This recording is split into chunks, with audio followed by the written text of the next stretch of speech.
우리 함께 하나님의 말씀 보도록 하겠습니다. 구약성경 413페이지에 있는 사무엘상 3장 15절에서 18절까지 말씀입니다.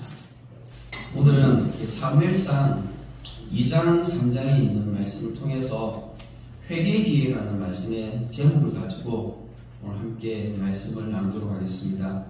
오늘 이제 2023년도 12월 마지막 주일 예배입니다.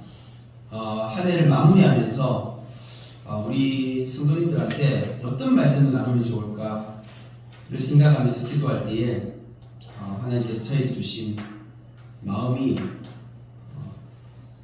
회개의 마음을 주셨습니다. 사무엘이 어렸을 때 하나님으로부터 처음 이렇게 부르심을 받은 그러한 내용입니다.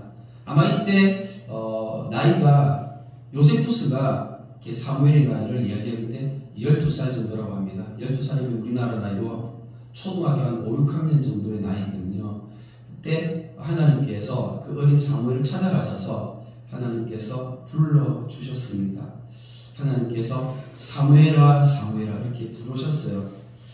그러면 하나님께서 사무엘을 부르신 건 아니었는데 하나님께서 왜 사무엘을 찾아가셨을까요?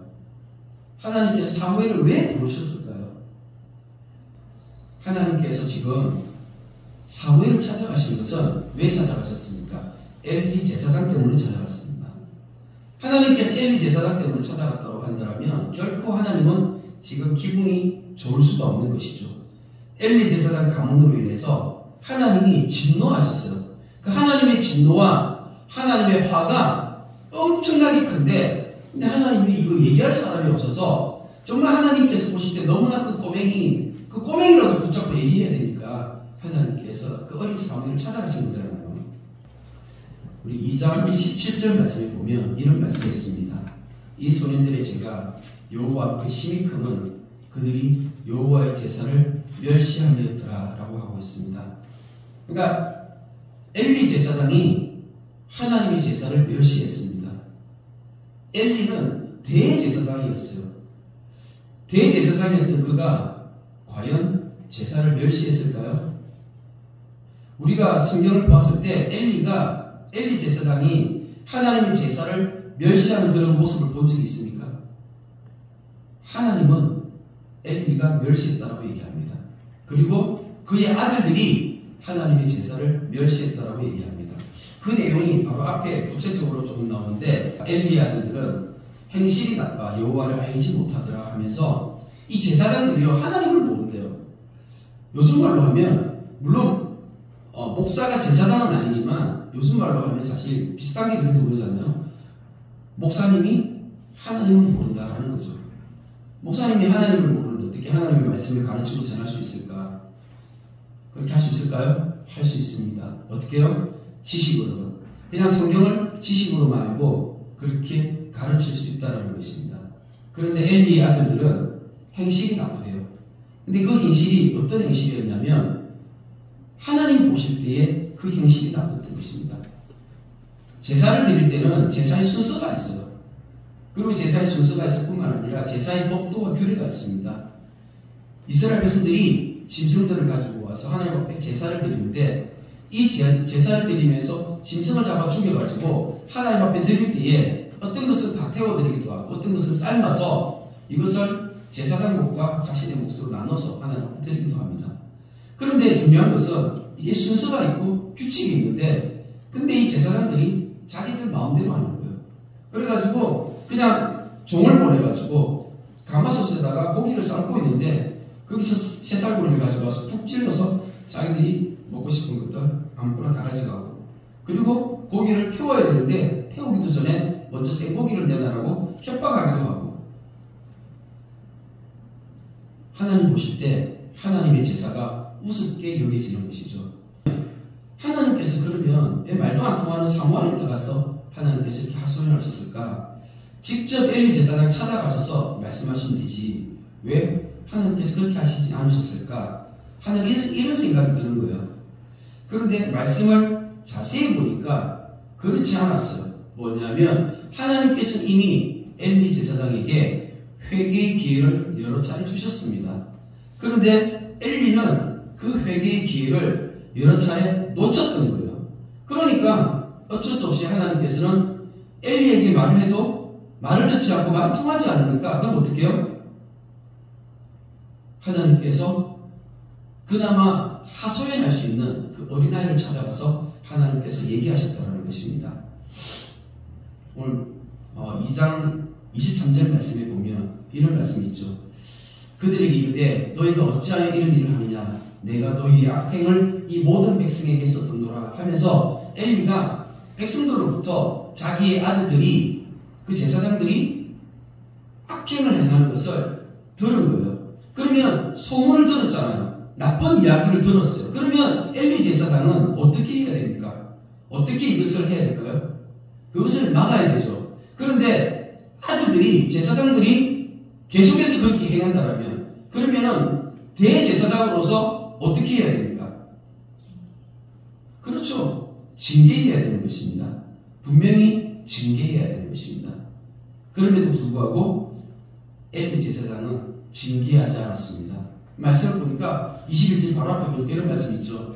그의 아들들이 온 이스라엘에 행한 모든 일과 해망문에서 수종드는 여인들과 동침하였음을 듣고 하면서 이 제사장들이요, 가나안 땅에 그 이방 우상의 문화도 가져왔어요. 원래 레위기서 말씀을 보면 성소에서 일하는 사람들은 레위 지파 남자들이었어요. 근데 여기 말씀해 보니까 회막문에서 수종드는 여인들이 나오는 거예요. 분명히 성경의 앞에 레위기서 말씀에 하나님께서 이스라엘 백성들 레위 지파가 성소에 와서 하나님의 제사를 섬길 때는 다 남자들이 섬겼는데, 근데 여기 말씀해 보니까 여자들이 있는 거예요. 여기 여자들이 어디서 나왔을까? 이건 뭐냐면 그 땅 가나안의 문화였던 거예요. 이 가나안 문화 가운데 바알과 아세라를 섬기는, 그 우상을 섬기는 문화가 있는데, 그 바알과 아세라를 섬길 때에 이스라엘 백성들이 그 가나안 백성들을 보니까 그 사람들은 그 우상들을 섬기면서 그 앞에서 엄란한 짓을 하는 거예요. 그러니까 여자 제사장들이 있는 거예요. 여자 제사장들이 그 바알과 아세라 앞에서 엄란한 행위들을 하면서 그렇게 성적으로 문란하는 그런 모습들이 있었던 것이었죠. 그러니까는 이 이스라엘 백성들이 그것을 보고, 특히 엘리의 두 아들이 이것을 보면서 따르는 거죠. 그러니까 그 가나안의 이방 풍습이 여호와의 제사의 풍습에까지, 이 문화에까지 들어와서 이것들을 바꿔버린 거예요. 그러니까 제사가 엉망이 되어져 버렸습니다. 하나님께서 그 마음이 어떻겠습니까? 하나님의 마음이 어떻겠어요? 그러니까 하나님의 이 마음이 너무나 화가 나시고 하나님 아픈데 이것을 얘기할 사람이 없었어요. 그때에 하나님께서 사무엘을 찾아오셨죠. 그런데 엘리는 이것들을 다 들었습니다. 이것들을 다 들었으면 당연히 엘리 제사장은 이것을 금해야 됐습니다. 그리고 내쫓아야 되죠. 원래 제사장은요, 이게 세습직이에요. 어떻게 세습이 되냐면 맨 처음 시작된 것이 아론이었습니다. 아론이 대제사장이었고 그 아론의 아들들이 제사장으로 그렇게 제사를 섬겼었어요. 그리고 난 다음에 이 시간이 쭉 흐르면서 누가 제사장이 되냐면 그 아론의 후손들만이 제사장이 되는 거예요. 레위 지파가 제사장이 되는 게 아니었습니다. 레위 지파는 각자의 역할들이 다 있어요. 하지만 제사장은 아론의 후손들만이 쭉 이어져 가는 것이었어요. 자, 그런데 하나님께서 그 모든 상황 가운데서 이것들을 폐하시고 새롭게 일으키시기를 원하셨던 거예요. 우리가 잘 알듯이 사무엘은요, 아론의 후손이 아니에요. 역대상 6장을 보면 이 사무엘 족보가 쭉 나오는데 거기 보니까 레위 지파 가운데서도 그앗 자손이에요. 그러니까는 아론의 후손이 아닌 레위 지파 가운데 족보가 다른 족보였다는 것입니다. 그런데 하나님께서 누구를 세우시는 거예요? 사무엘을 이제 제사장으로 세우시는 거예요. 왜요? 이 엘리 가문으로 쭉 이어져 내려온 이 엘리 제사장과 그 아들들이 제사를 엉망으로 만들어 버렸으니까 하나님 입장에서는 이것들을 다 몰아내셔야 되는 거예요. 그래서 하나님께서 사무엘에게 그것을 찾아오셔서 말씀하시고 가르쳐 주시는 것입니다. 엘리에게는 총 3번의 기회가 있었어요. 그 회개할 수 있는 3번의 기회를 하나님께 주셨는데, 첫 번째는 모든 백성을 통해서 소문을 듣게 하셨습니다. 근데 이때 어떻게 했나요? 24절 말씀해 보니까 내 아들들아 그리하지 말라. 내게 들리는 소문이 좋지 않으니라. 너희가 여호와의 백성으로 범죄하게 하는도다. 그냥 이 정도로 말하는 정도로 그냥 거친 거예요. 근데 이 정도 말하는 정도로 거쳐가지고 이 아들들이 말을 듣겠습니까? 그렇지 않은 거죠. 그랬을 때 하나님께서 두 번째 회개의 기회를 주셨습니다. 2장 27절 말씀을 보니까 하나님의 사람이 엘리에게 와서 그에게 이르되 여호와의 말씀에 너희 조상의 집이 애굽에서 바로의 집에 속하였을 때에 내가 그들에게 나타나지 아니하였느냐. 하나님의 사람이 엘리 제사장을 찾아와가지고 하나님의 제사장이 직접 엘리 제사장한테 이런 이야기한 것이죠. 그래서 분명히 이때 하나님의 말씀이 선포되어졌어요. 뭐가요? 엘리 제사장이 앞으로 이제 어떻게 되어질 것인지, 그 집안이 어떻게 되어질 것인지. 그러면서 이 말씀이 있는데 29절 말씀에 너희는 어찌하여 내가 내 처소에서 명령한 내 재물과 예물을 밟으며 네 아들들을 나보다 더 중히 여겨 내 백성 이스라엘이 드리는 가장 좋은 것으로 너희들을 살찌게 하느냐. 엘리 제사장이 지금 가장 잘못한 것이 무엇입니까? 아들들을 하나님보다 더 소중하게 했대요. 이게 무슨 말일까요? 그러면 부모가 자식을 사랑하는 게 잘못된 건가요? 그렇지 않죠. 부모가 자식을 사랑하는 것 자체가 잘못된 것이 아니라 하나님께서 엘리에게 맡기신 일이 있잖아요. 그 맡기신 일이 뭔데요? 하나님을 예배하는 제사입니다. 하나님께서 엘리와 그의 가정에, 그의 가족들에게 주신 것이 하나님을 섬기는 이 제사를 그 가정에게, 그 가족들에게 맡겨주셨는데, 그런데 자기 아들들 때문에 이 제사를 멸시하게 된 거예요. 하나님께서 그렇게 말씀하신 겁니다. 그러면서 이제 하나님께서 원래 약속하셨던 영원토록 내가 너희들에게 이 직분을 주겠다라고 말씀하셨는데 그것을 하나님께서 취소하신 거예요. 30절 말씀에 그러므로 이스라엘 하나님 나 여호와 말하노라. 내가 전에 네 집과 네 조상의 집이 내 앞에서 영원히 행하리라 하였으나 이제 나 여호와가 말하노니 결단코 그렇게 하지 아니하리라. 하나님께서 말씀하셨던 그 축복이 어떻게 해요? 축복이 취소가 되어져 버렸습니다. 그 하나님께서 하나님의 사람을 통해서 계속 말씀을 이어가시는데 사실 이 말씀은 엘리 집안에 이제 일어날 일인데 예언의 말씀이에요. 근데 이 예언의 말씀이 굉장히 마음이 아픕니다. 보라, 내가 네 팔과 네 조상의 집 팔을 끊어 네 집에 노인이 하나도 없게 하는 날이 이를지라. 이스라엘에게 모든 복을 내리는 중에 너는 내 처소의 환란을 볼 것이요 내 집에 영원토록 노인이 없을 것이며 내 제단에서 내가 끊어버리지 아니한 네 사람이 네 눈을 쇠잔하게 하고 네 마음을 슬프게 할 것이요 내 집에서 출산되는 모든 자가 젊어서 죽으리라. 그러니까 엘리의 집안에서 이제 자녀가 태어나게 되면 노인이 없대요. 다 일찍 죽는데요. 다 일찍 죽는데요. 이런 하나님의 저주가 이 집안에 임하는 것입니다. 그리고 네 집에 남은 사람이 각기 와서 언 한 조각과 떡 한 덩이를 위하여 그에게 엎드리거든 청하노니 내게 제사장 직분 하나를 맡겨 내게 떡 조각을 먹게 하소서 하리라 하면서 그 집안이 이제 어떻게 된다고요? 완전히 망하는데 거지가 된다는 거예요. 나중에는 떡 한 조각을 위해서 그 제사장 직분을 구걸하게 되어지는 그런 상황까지 오게 된다라고 지금 하나님의 사람이 말씀하고 있는 거예요. 엘리가 이런 얘기를 들었을 때 엘리는 그럼 어떻게 해야 될까요? 당연히 회개하고 돌이켜야 되죠. 돌이킨다는 말이 무슨 말입니까? 돌이킨다는 것은 이 모든 것들이 잘못된 것을 다 끊어야 되는 거죠. 엘리는 대제사장이었기 때문에 그리고 이스라엘의 사사였기 때문에 분명히 이것을 할 수 있었습니다. 그런데 왜 못했죠? 만약에 엘리가 자기 아들들을 그 제사장직에서 쫓아내버리면 그 아들들은 어떻게 됩니까?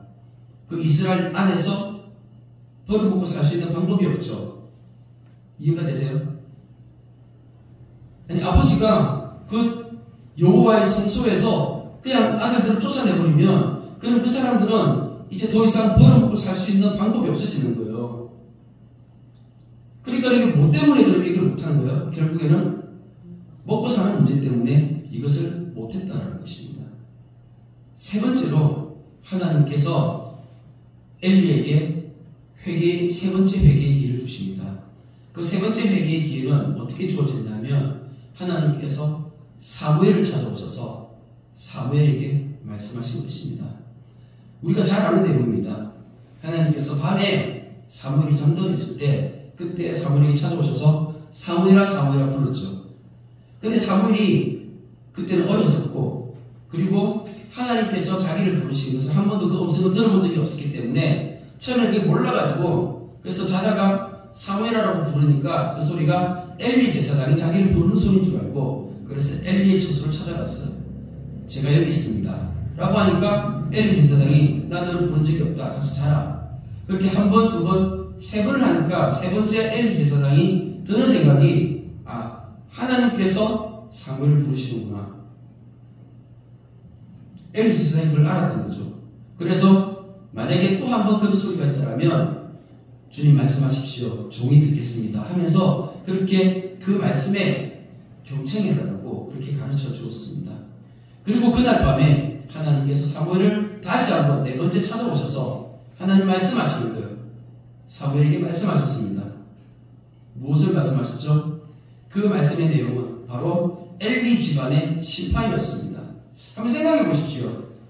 엘리 집안의 그 심판에 대한 내용이 너무나 사실 우리가 그냥 듣기에도 끔찍하고 이거는 그냥 저주의 말씀이잖아요. 그렇지 않습니까?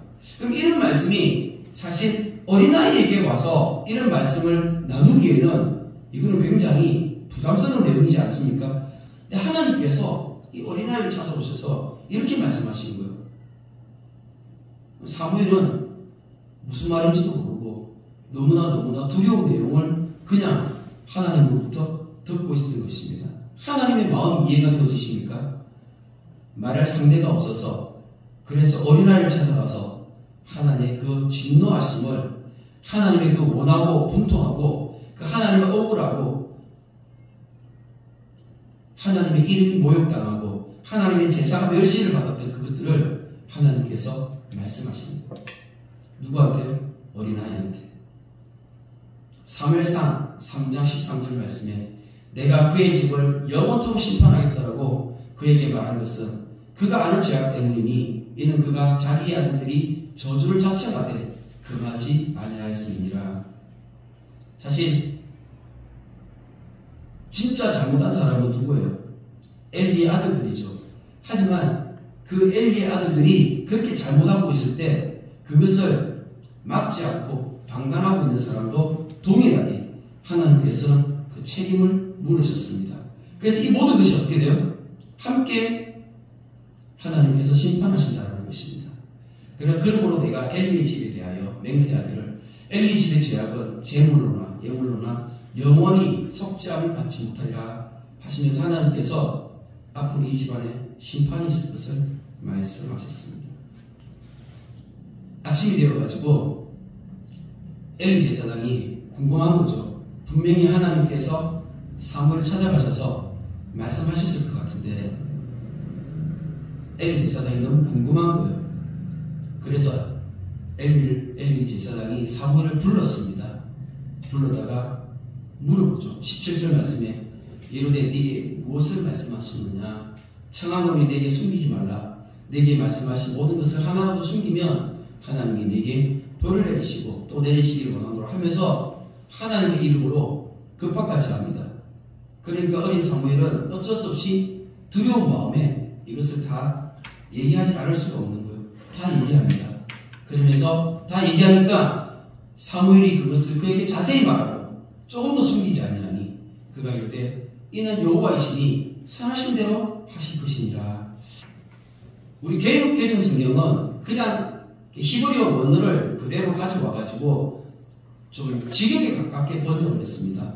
그러다 보니까 직역에 가깝게 하다 보니까 우리가 사실 그 사람들의 어떤 그런 어떤 문화나 어떤 그런 이 뒤에 배경을 다 알지 못하면 이게 좀 이해가 좀 잘 안 되는 그런 부분이 있을 수 있는데 그래서 때로는 직역도 필요하지만 때로는 어역도 이걸 우리가 좀 이해할 수 있는 그런 이제 번역으로 조금 이렇게 돌려보면 조금 더 이해할 수 있는데 공동번역 성경이 있는데 그 공동번역 성경은 이렇게 표현해놨습니다.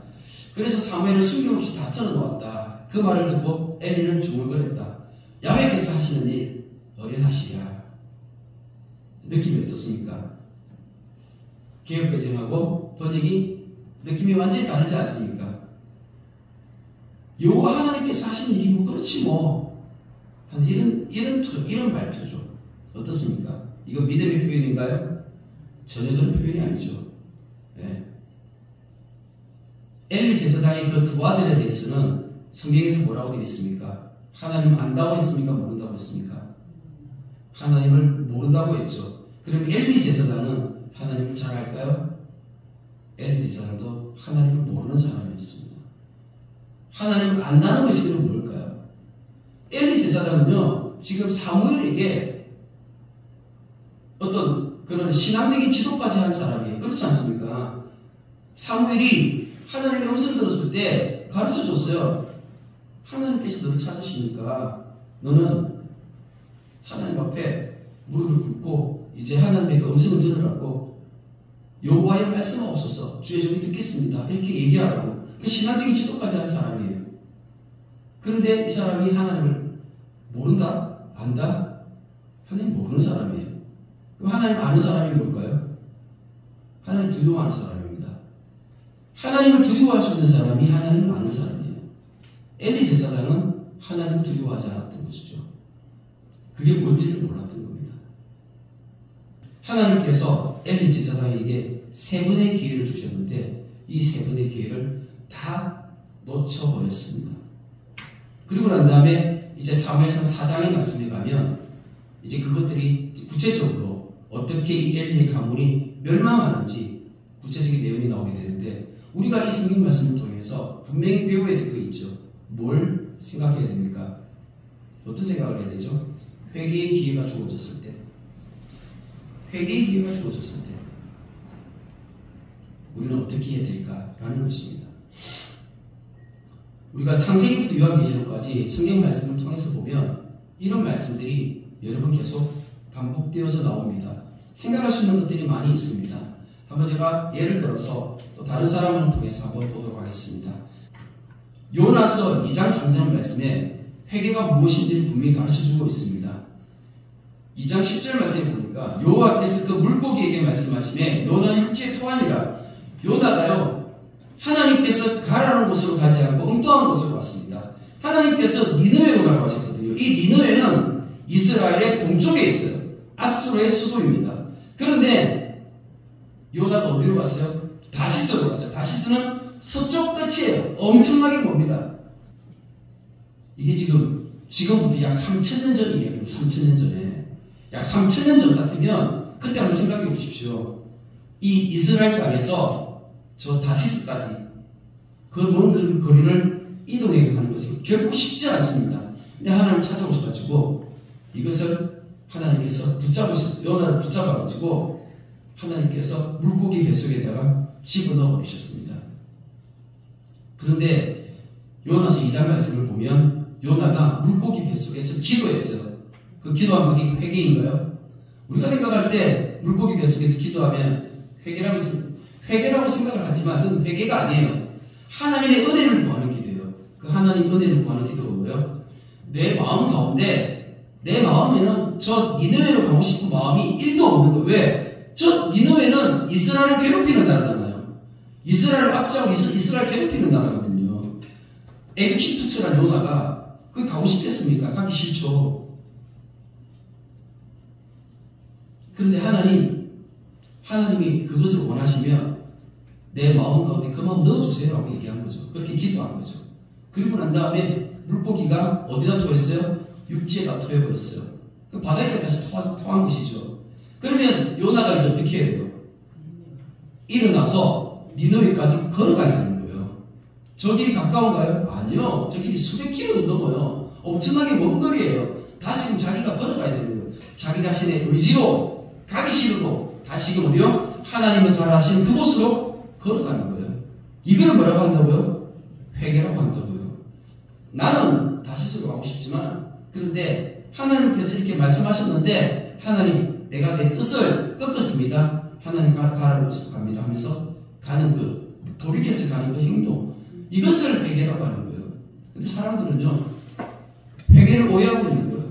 교회 와서 앉아서 눈물 펑펑 쏟으면서 그렇게 기도하면, 그렇게 막 기도하고 난 다음에 또 하나님 앞에 막 찬양하는 거죠. 찬양하고 눈물 흘리면서 기도하고 이렇게 하고 나면 마음 가운데 뭐가 있어요? 편안한 마음이 옵니다. 하나님 내 기도 들어주셨어. 진짜 하나님께서 들어주셨을까요? 그걸 가지고 들어주셨다고 하면 안 돼요. 중요한 건 그 다음에 이제 내가 돌아가서 내가 어떻게 행동하느냐는 것이죠. 내 삶의 모습이 돌이켜야 되는 겁니다. 돌이키지 않으면 이건 회개가 아니라는 거죠. 그래서 3절 말씀에 이렇게 되어 있죠. 요나가 여호와의 말씀대로 일어나서 니느웨로 가니라. 말씀대로 일어나서 돌아가는 것을 회개라고 하는 것입니다. 회개는 마음과 생각과 그리고 행동으로 함께하는 것입니다. 우리 안에 이런 진짜 회개가 일어나기를 간절히 소망합니다. 2023년 오늘이 마지막 날, 마지막 주일입니다. 지난 한 해 동안 하나님 말씀에 비추어서 내 예배 모습이 어땠나를 좀 생각해 보고 싶습니다. 대부분의 사람, 정상적인 사람이라면 우리는 부족한 인생들이기 때문에 지난 시간 되돌아보면 부끄럽고 후회스러울 수밖에 없습니다. 우리는 그런 존재입니다. 그렇다고 엘리 제사장처럼 자포자기하면서 다 내려놓으면 안 되는 것이죠. 진짜 믿음은 무엇입니까? 회개하고 돌이키는 것을 믿음이라고 하는 것입니다. 하나님을 알지 못했기 때문에 그렇게 얘기하는 것이죠. 오늘 하나님께서 우리에게 회개의 기회를 주십니다. 우리의 삶이 하나님 보실 때 더 합당한 삶으로 나아가기를 소망합니다. 아멘. 이것을 뭐라고 하냐면 예배라고 하는 거예요.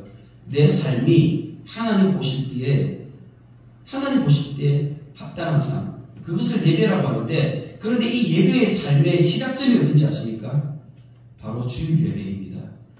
이 주일 예배가 왜 중요한가? 왜 우리에게 소중한가? 많은 사람들이 이 예배를 무시하기 때문에 이것을 우리가 잘 모르는 경우가 많습니다. 말라기 1장 말씀을 통해서 우리가 좀 배웠으면 좋겠습니다. 13절 말씀에 보면 만군의 여호와가 이르노라 너희가 또 말하기를 이 일이 얼마나 번거로운가 하며 코숨치고 훔친 물건과 저는 것 병든 것을 가져왔느니라. 너희가 이같이 봉헌할 물을 내게 가져오니 내가 그것을 너희 손에서 받겠느냐 이는 여호와의 말이니라 하면서 이 일이 얼마나 번거로운고, 이 일이 뭐냐 하면 하나님 앞에 제사 드리는 것이죠. 이때는 구약시대이기 때문에 당연히 짐승을 데려와서 하나님 앞에 제사 드림으로 하나님 앞에 예배했습니다. 그런데 짐승을 데려와가지고 잡아서 죽이고 태우고 굉장히 번거롭게 생각되어집니다. 그러니까 사람들이 어떻게 해요? 코웃음 치면서 뭘 가져와요? 이웃집에서 훔친 거 가져오고, 때로는 저는 거, 쩔뚝쩔뚝하는 거, 병든 거, 쓸모없는 거 가져와가지고 하나님 앞에 드리는 거예요. 어차피 놔둬라도 이거 팔아도 돈 안 되고, 그리고 조금 있으면 아파서 죽을 거, 이런 거 가져오는 거예요. 하나님께서 받으시겠습니까? 내가 그것을 너희 손에서 받겠느냐? 하나님의 마음입니다. 우리가 하나님 앞에 예배 드리는 것도 마찬가지예요. 우리가 하나님 앞에 나의 삶이 온전히 드러지기 위해서는 우리가 주일 예배부터 시작을 하는데, 이 예배가 굉장히 예배하는 일이 무가치스럽게 보일 수 있습니다. 예배하는 일이요, 돈 버는 일보다 못하게 보여질 수 있습니다. 예배하는 일이 오늘 하루 그냥 내가 힘들어서 쉬는 것보다 못하게 여겨질 수 있습니다. 예배하는 일이 내가 친구를 만나서 그냥 수다 떨면서 1시간 보내는 그 시간보다 못하게 여겨질 수도 있습니다. 예배하는 일이요, 내가 여행을 가가지고 친구들하고 즐거운 시간을 갖는 것보다 못하게 여겨질 수 있습니다. 세상 사람들의 눈에 비춰지는 예배 모습은 그렇죠. 그런데 믿음의 사람은요, 전혀 그렇지 않습니다. 믿음이 있는 사람은 이 한 번의 예배에 목숨을 거는 사람입니다. 그렇기 때문에 믿음이 있는 사람은 절대 이 예배를 무가치하게 여기지 않습니다. 이 예배에 가치를 부어야 하는데 이 예배에 대한 가치가 최고의 것입니다. 내가 드릴 수 있는 최고의 것으로 하나님 앞에 예배하는 거예요. 우리가 나중에 예수님 다시 오시고 나면 예수님께서 온 세상을 심판하실 그때에 죽은 자들이 다 부활하게 됩니다. 그때에 예수님 편에 서 있는 의로운 자들, 그 의로운 자들이 어떤 사람인 줄 아십니까? 그 의로운 사람들은요, 믿음으로 예배한 사람들입니다. 진짜 믿음으로 예배한 사람들입니다. 믿음으로 예배하는 것이 무엇인지를 배워야 됩니다. 이거 어떻게 배울 수 있는 줄 압니까? 이것을 배우는 것은요, 우리의 삶 가운데 하나님을 체험하고 경험하면서 배워가는 것이에요. 내가 이 예배에, 우리 주일 예배에 내가 목숨을 걸게 되면요, 그러면 반드시 어려움이 따라오게 되어 있습니다. 내가 주일 예배 드릴 때 때로는 몸이 아플 때도 있어요. 내가 엄청 급한 일이 생길 때도 있습니다. 아니면 엄청 중요한 일이 생길 때도 있습니다. 하지만 그때마다 내 삶의 우선순위를 예배에다 두는 거예요. 이 훈련이 된 사람이 내 삶을 하나님 앞에 올려드리는 이 삶으로 나아갈 수가 있지, 이 훈련이 안 된 사람은 절대 거기까지 갈 수가 없는 거예요.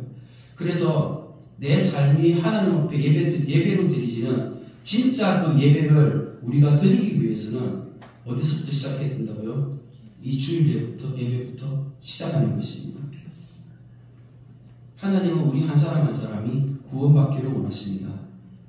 우리 한 사람 한 사람이 구원받기를 원하시는데 이 구원을 다른 말로 하면 이제 영원한 삶을 살아가는 거예요.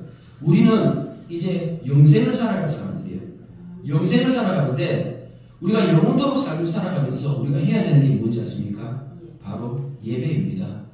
우리는 영원토록 예배할 사람인데 이 땅 가운데서 내가 드리는 이 예배를 우습게 알고 멸시한다고 한다면 그러면 우리는 돌이켜야죠.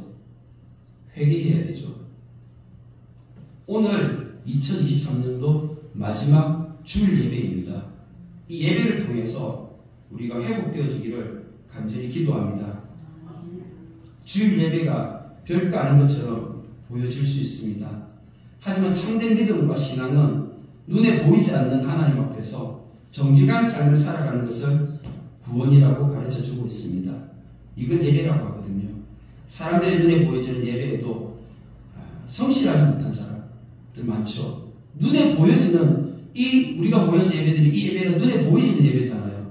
그런데 이 눈에 보이는 이 예배에도 우리가 성실하지 못하고 정직하지 못한데 어떻게 눈에 보이지 않는 하나님 앞에서 내가 성실하고 정직할 수 있습니까? 하나님은 나 외에는 어떤 다른 신도 섬기지 말라 하셨습니다. 이게 첫 번째 계명이었어요. 오직 하나님만을 섬기는 삶을 우리는 예배라고 표현하고 있습니다. 이 예배가 예배다운 예배로 교회다운 교회가 되어지는 우리 주님의 교회가 되기를 축복합니다. 사랑해 주님 감사합니다. 주님 은혜 가운데 주님 나 같은 죄인도 불러주셔서 예배자로 삼아주심에 감사를 드립니다. 주님 내 모습을 되돌아보면 주님 나는 너무나 부끄러운 죄인일 뿐입니다. 늘 주님 앞에 예배하며 나아가지만 주님 나의 예배의 모습은 너무나 부족하고 부끄러울 따름입니다. 주님 어떻게 하면 주님 내 안에 이 예배의 온전한 마음이 회복되어질 수 있습니까? 주님 도와주시기를 간절히 기도드립니다.